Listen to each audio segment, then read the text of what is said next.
Hi friends, இன்றைக்கி நம்ம சேனலில் பார்க்க போகிற ரெசிபி சிம்பிளாக செய்யக்கூடிய நல்ல டேஸ்டியான புடலங்காய் கூட்டு. இந்த கூட்டு பார்த்திங்கன்னா சூடான சாதத்தோடு போட்டு சாப்பிடும்போது அவ்வளோ நல்லா டேஸ்டியாக இருக்கும். இது செய்கிறதுமே பார்த்திங்கன்னா ரொம்ப ஈஸி. புதுசாக சமைக்க பழகிறவங்க கூட டக்குன்னு பண்ணிடலாம். இந்த டேஸ்டியான கூட்டு இப்போ எப்படி பண்ணுறதுன்னு பார்த்துடலாம். ஒரு கப்பில் ஒரு சின்ன டம்ளர் பாசிப்பருப்பு எடுத்துக்கலாம். அதே டம்ளரில் பாதி அளவு கடலைப்பருப்பு எடுத்துக்கலாம். பருப்பு நல்லா கழுவிட்டு ஒரு 10 நிமிஷம் ஊற வச்சுக்கலாம். பருப்பு நல்லா ஊற வச்சு செய்யும்போது நல்லா வெந்து வந்துடும். பருப்பு ஊற வச்சுட்டு அது ஊறிட்டுருக்கிற நேரத்தில் வெங்காயம் பூண்டெல்லாம் நம்ம ரெடி பண்ணி வச்சுக்கலாம்.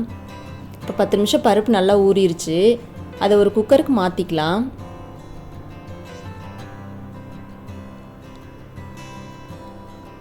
அந்த ஊற வச்சு தண்ணியோடவே சேர்த்துக்கோங்க. அது கூடவே நம்ம கட் பண்ணி வச்சுருந்த காய் சேர்த்திக்கலாம். நான் ஒரு மீடியம் சைஸ் புடலங்காவை மேலே தோலெல்லாம் சீவிட்டு கழுவிட்டு நல்லா கட் பண்ணி வச்சுருந்தேன்.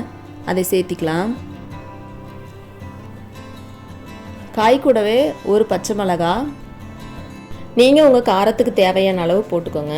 அது கூடவே ஒரு 5 பல் பூண்டு தட்டி வச்சுருந்தேன், அதை சேர்த்திக்கலாம். ஒரு சின்ன சைஸ் தக்காளி கட் பண்ணி போட்டுக்கலாம்.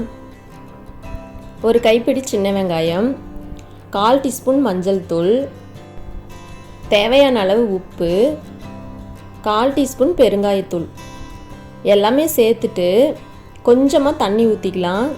ஆல்ரெடி பருப்பு ஊற வச்சுருந்த தண்ணி கொஞ்சம் இருக்குது, இன்னும் கொஞ்சம் தண்ணி விட்டுக்கலாம். நிறைய தண்ணி ஊற்றிடக்கூடாது. எல்லாத்தையும் நல்லா மிக்ஸ் பண்ணி விட்டுட்டு குக்கர் மூடி போட்டு எடுத்து வச்சிடலாம். காயும் தண்ணியும் கரெக்டாக இருக்கிற அளவுக்கு ஊற்றணும். காய் மூழ்கிற அளவுக்கு கூட தண்ணி ஊற்றிடக்கூடாது.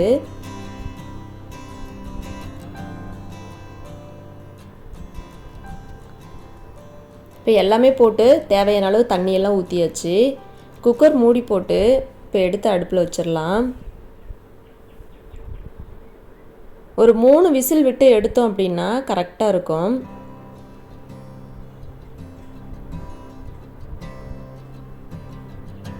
மூணு விசில் வந்து கேஸில் நல்லா ரிலீஸ் ஆகிருக்கு. இப்போ ஓப்பன் பண்ணுறேன் பாருங்கள். நல்லா வந்து அந்த பருப்பு எல்லாமே நல்லா வெந்திருக்கு. காயுமே நல்லா சாஃப்டாக வெந்துருச்சு. இப்போ ஒரு கரண்டி வச்சு அப்படியே நல்லா மிக்ஸ் பண்ணி விட்டுறலாம். இது சூடாக இருக்கும்போது கொஞ்சம் தண்ணி மாதிரி இருக்கிற மாதிரி இருக்கும். ஆறும்போது நல்லா இன்னும் திக்காயிரும். அவ்வளோதான், எல்லாம் நல்லா மிக்ஸ் பண்ணி விட்டாச்சு. இப்போ இதுக்கு ஒரு தாளிப்பு கொடுத்துடலாம். அதுக்கு அடுப்பில் ஒரு தாளிப்பு கரண்டி வச்சுட்டு அதில் ஒரு 2 ஸ்பூன் தேங்காய் எண்ணெய் ஊற்றிக்கலாம். இந்த கூட்டு தேங்காய் எண்ணெயில் தாளித்து கொட்டும்போது நல்ல டேஸ்டியாக இருக்கும்.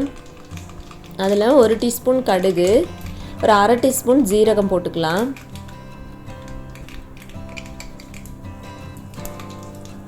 கடுகு ஜீரகம்லாம் பொரிஞ்ச உடனே வரமிளகா 1 போட்டுக்கலாம். நீங்கள் உங்கள் காரத்துக்கு தேவையான அளவு போட்டுக்கோங்க. ஆல்ரெடி பச்சை மிளகா போட்டிருக்கோம், பார்த்துட்டு வரமிளகா சேர்த்துக்கோங்க.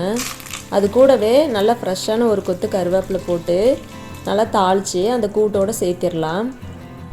இந்த தாளிப்பை அந்த கூட்டோடு சேர்த்திட்டு அது கூடவே நல்லா ஃப்ரெஷ்ஷான கொத்தமல்லி இலை கொஞ்சம் தூவிட்டு எல்லாத்தையும் நல்லா மிக்ஸ் பண்ணிட்டோம் அப்படின்னா நல்லா டேஸ்டியான புடலங்காய் கூட்டு ரெடி.